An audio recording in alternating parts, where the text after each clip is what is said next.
அழகு தெய்வமாக வந்து பழனிமலை மீது நிற்கும் ஆதிசக்தி என்னை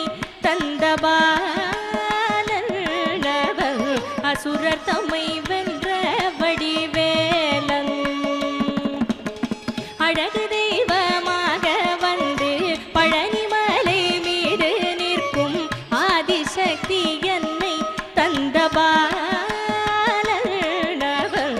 அசுரர் தம்மை வென்ற வடிவேலன் நல்ல அமுத